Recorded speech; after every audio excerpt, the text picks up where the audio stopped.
This is episode 8. Easy, miss. I've got you. My name is Mark Denny and I love movies and I'm all about the movie going experience. So much so I had to create a show called The Weekly Reference just so I had a place to geek out a little bit. If you found this on YouTube, Spotify, Apple Podcasts, etc., I really appreciate you stopping by. On this week's episode, I want to talk about some movie news in Mark's Top 5, including Guy Ritchie leaving Roadhouse, Dune Part 3 goes into production. I want to give a little PSA, kind of my thoughts on how I'm not a critic. I guess that's the best way to word it. And then I also saw Superman, and I want to tell you my thoughts about it. So let's get into it. So Mark's Top 5 for the week, we got Dune Part 3 officially going into production with Denis Villeneuve returning to helm the film. They are clearly naming it Part 3 to, I guess, probably keep it in line with Part 1, Part 2, Part 3, right? Like to keep that flow going. From what I understand, this was heavily rumored to be Dune Messiah, a book that the author purposely wrote to make sure people knew, to hammer the point home that Paul Atreides is actually a villain. And I'm interested in seeing that continuation. He did a really good job with Part 1, Part 2, and then seeing Paul's full arc in those two films and how that second one ends. You know, we all ended with, oh my gosh, what is he doing to Chani? Like, what's going on? So I'm curious to see the continuation of that. But I'm also like, this movie comes out the same day Avengers Doomsday comes out, December 18, 2026. So this movie, I feel like they're both going after the same audience, unless Dune Part 3 does the unthinkable and goes rated R, which I highly doubt. The other two set a precedent to PG-13. And it's been interesting about these Dune movies, though, because I enjoyed the first one, and many people that I knew did not. And then Part 2 I really enjoyed, and there's people that I convinced to see the second one, and they're like, yeah, it was better than the first one. I was just somebody who just enjoyed both of them. And so I say that because I remember when Dune came out, and it was like, I mean, first off, it came out during COVID, so it was a at home and in theaters type of film. I remember the director speaking out about it. The whole house of Warner Brothers was falling apart. I mean, they lost Christopher Nolan in this time frame, and then it felt like a little bit of time had passed before they even got started on Dune Part 2, and then they did, and clearly it was successful enough to greenlight Part 3. And now it feels like Part 3 is moving a lot faster than I had anticipated. But I'm also like, I don't know, it feels a little foggy. It feels like Part 1, Part 2 is a longer road than to a Part 3. Still, mad respect to Denis Villeneuve. I feel like this is something from his childhood, something that he respects. Hans Zimmer, the composer, spoken about that as well, that this is from his childhood. And if I was Denis, though, I'd be really distracted right now. I have James Bond on the mind. I'm going to go do Dune Part 3, and I'm thinking about what am I going to do for the next James Bond movie. I don't know. I'd be a little distracted. Anyways. And then Deadline's reporting that they're doing a reimagining of A Night at the Museum. I'm not a huge fan of these movies, but this movie stars Ben Stiller, there's Owen Wilson, and of course the late, great Robin Williams. A lot of fun, though. I saw the first one. I don't know if I've seen the other two, to be honest with you. It makes me want to revisit now that they're reimagining it. They got a writer on board, Tripper Clancy, who did Stuber and Die Hard, which I didn't watch either one of those, but I heard about both of those. And I don't know, it's going to be interesting, rebooting it. It's a successful franchise, so it has that notoriety, that franchise charisma. You could have Ben Stiller come back still. You could even have him direct if you wanted to. But it'll be interesting to see who they get in this one. Are they going to go? How are they going to go? Are they going to go more dramatic? Are they going to play into the comedy bits? Are they going to bring in someone like a Michael Cera? I mean, the possibilities are endless. We just have to wait and see. Deadline's also reporting that Guy Ritchie is exiting Roadhouse 2. And I'm a little disappointed because obviously Amazon MGM Studios had a big falling out with the previous director, Doug Liman. Doug Liman did Edge of Tomorrow, Jumper, and The Bourne Identity. And he and the studio had a huge disagreement about whether or not Roadhouse was going to have a theatrical push. Obviously, the streaming platform went for the streaming numbers, and it did really well streaming wise. And then there was like such a huge falling out between the director and them. It's a lot of he says she says stuff. However, if you're going to get another director in, Guy Ritchie was a pretty solid choice. I mean, his kinetic energy, you know, he did Wrath of Man, Sherlock Holmes, Snatch, the latest Aladdin, live action Aladdin. So it was a promising note. And the fact that Guy Ritchie and Jake Gyllenhaal are already working on something that hasn't been released yet, but like it seemed like good faith. But now he's exiting the project, and it's like, ooh, okay. After you get that, like, what's next? You know, sometimes with these sequels, they tend to get somebody that's maybe they're prone to do really well action sequences, or they're prone to do dramatic things, and they try to figure out how to marry the two ideas. But I don't know. I can't think of who could replace Guy Ritchie, but. The Hollywood Reporter is reporting that Haley Steinfeld just got off the hugely successful film Sinners, is reportedly joining Miles Teller from Top Gun Maverick, and a movie called Winter Games. It's directed by Paul Downs Calazzo. Sorry, I missed that name. His only directorial effort at this moment in time is Brittany Runs a Marathon, and I haven't seen it. I remember seeing a trailer to it. I remember it just kind of came and went.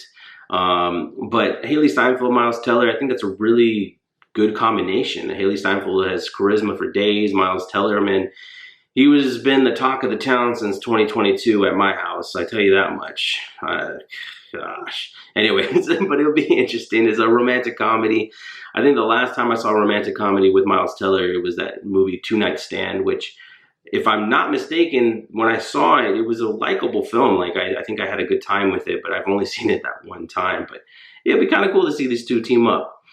And then last thing, I mean, I got to sing from the hilltops. If you are someone that is a fan of Superman, or if you love the Superman comics, the animated Superman series, or even the Justice League animated series or comics, or whatever the case may be, I think you should go see Superman. Go see Superman. It's well worth your time. It's well worth your energy. I said as much in our out-of-theater reaction to it. So check out Superman. So my PSA that I want to get off my chest is I'm not a reviewer. I'm not a movie critic. I may be in this space because I happen to have a mic and I have a camera. But at the end of the day, my hobby is going to the movies. This is an extension of my hobby. I love watching movies. I love catching movies that I didn't get to see when I was younger. I love anybody that recommends movies. I like to try to squeeze that in, and my watch list has been growing and growing. If you want to follow me on Letterboxd, Mark MV Ref, that's where you could find my profile. I have a watch list that's growing, and there's some movies on there that I have seen, but I want to see it with fresh eyes so I can, like, you know, and that's the other reason why I do stars, because of Letterboxd. I got so, I guess that's a new addiction of mine, is I got so addicted to Letterboxd and doing the star rating that that's why I use it for this. I only use it to kind of give a gauge, because everyone will ask, how many stars do you think? Yeah, it just kind of goes hand in hand. It's an easy shorthand to give, but at the end of the day, I'm just a consumer. I'm just like you. There's movies that I'm anticipating, that I have my $20 for, that I'm, you know, excited to spend it. I'm gonna buy my popcorn, buy my soda, and I'm gonna sit down in the theater with a bunch of strangers, and we're all gonna go see a movie that we all had similar interests to see. And whether or not we walk out with different perspectives, that, you know, that's 100% gonna happen every single time. And so I bring that up because I want to introduce kind of a new segment that I'm going to do called Was It Worth the 20? And that's how I'm going to review movies from now on, is basically whether or not I got my money's worth. Because at the end of the day, that's what's important. I'm a consumer. I want to spend this money on this movie because you sold me on these trailers, these posters, the interviews. And did I come out of it on the other side happy? Right? Whether it's seeing it in theaters, watching it on a streaming service, or buying the physical copy, was it worth the money that I spent? And I'm just weighing my options every single time I'm choosing to go to a movie. And it's not a risk per se, but it definitely is something that, you know, okay, I'm putting down money to invest in this showing. So, and I'm always thinking about Tyler, the Creator. when I'm doing this. Like, I know that's such a weird thing. I'm a fan of his music. Chromacopia is awesome, but he's talked in recent years about how there's too many people with microphones, and I agree with him. But like, so I'm always in the back of my mind thinking, okay, how can I do this with as much quality, as much research, as much love as I possibly can, because this is stuff I'm interested in. So when I think of him and his criticisms about that stuff, I one hand I understand and I go, yeah, maybe I shouldn't be doing this, and then the other hand is like, well, I do have some stuff I want to offer and say and relay to everyone when it comes to my taste and interest, but I also want to do it with knowledge, with that, you know what I mean? So attack it differently. I'm definitely not an influencer. I'm not here to sway you one way or another.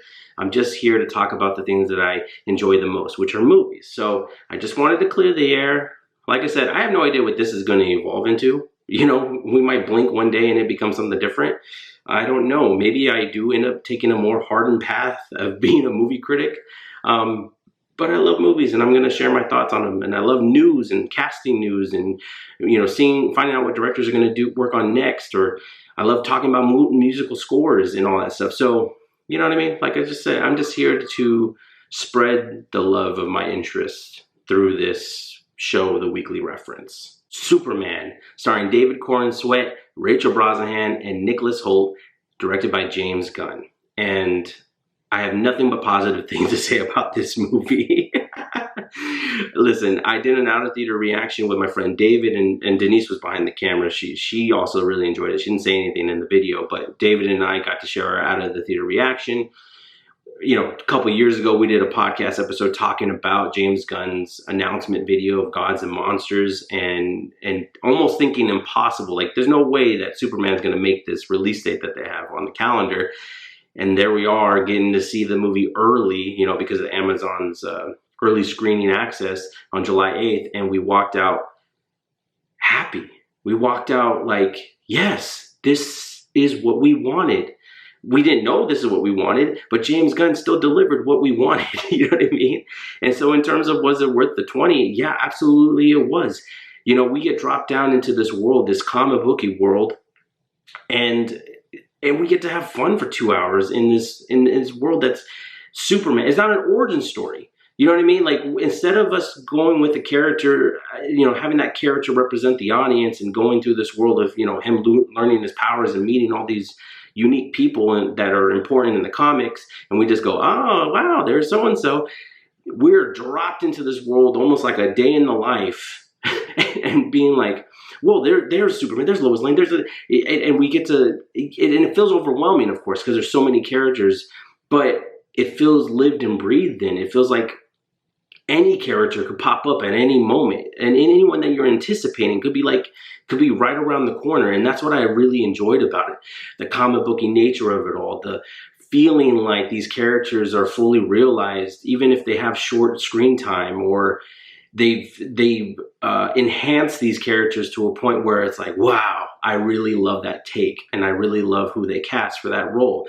David Corenswet is the full embodiment of Superman. He does such a great job as the character. Rachel Brosnahan is tenacious, and she's full of purpose as Lois Lane. And Nicholas Hoult, my goodness, I couldn't wait to see him more on screen. He was such a great threat against Superman, and it was believable coming from this powerful, intelligent human being to actually feel like a threat with Superman was the best thing ever.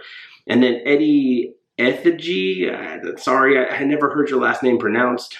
He's Darwin from the X-Men First Class, but he's playing Mr. Terrific in this, and he knocks it out the park. I thought he was fantastic as Mr. Terrific. I should say he was terrific as Mr. Terrific, and that's James Gunn's specialty. Like, I feel like that's his little ace in the back pocket is, hey, you know this, you may not know this character, you may know this character, but I'm going to introduce you to him anyway, and I'm going to make them the standout of this movie. And that's what he did with Mr. Terrific.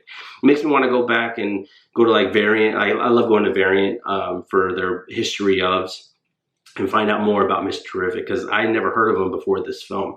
The whole Justice Gang is great. Guy Gardner and Hawk Girl, or Hawk. Yeah, I want to say Hawkeye for some reason, but it's Hawk Girl. And yeah, like it just feels like they really did a nice job fleshing this world out, even in its unusual moments, you know, with the kaiju and stuff like that. All this kind of another specialty of James Gunn. You know, you look at the Suicide Squad, you're in this world of comic book characters that are, you know, threatened with death. They're going in risking their lives, but then there's Starro at the very end, and it's like, or there's King Shark, and you're like, I believe this. He finds a way to make it believable.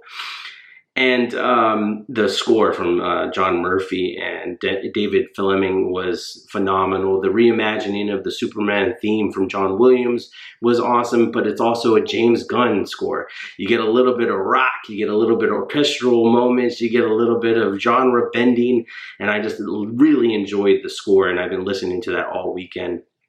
And then the color, the world itself is so vibrant and so well done. And so, I don't know, man, James Gunn deserves his flowers with Guardians of the Galaxy, the Suicide Squad, and I still have Slither on my watch list. I haven't got to it yet. A lot of people say that's their favorite James Gunn film. So I want to see this, I want to see his world continue to play out.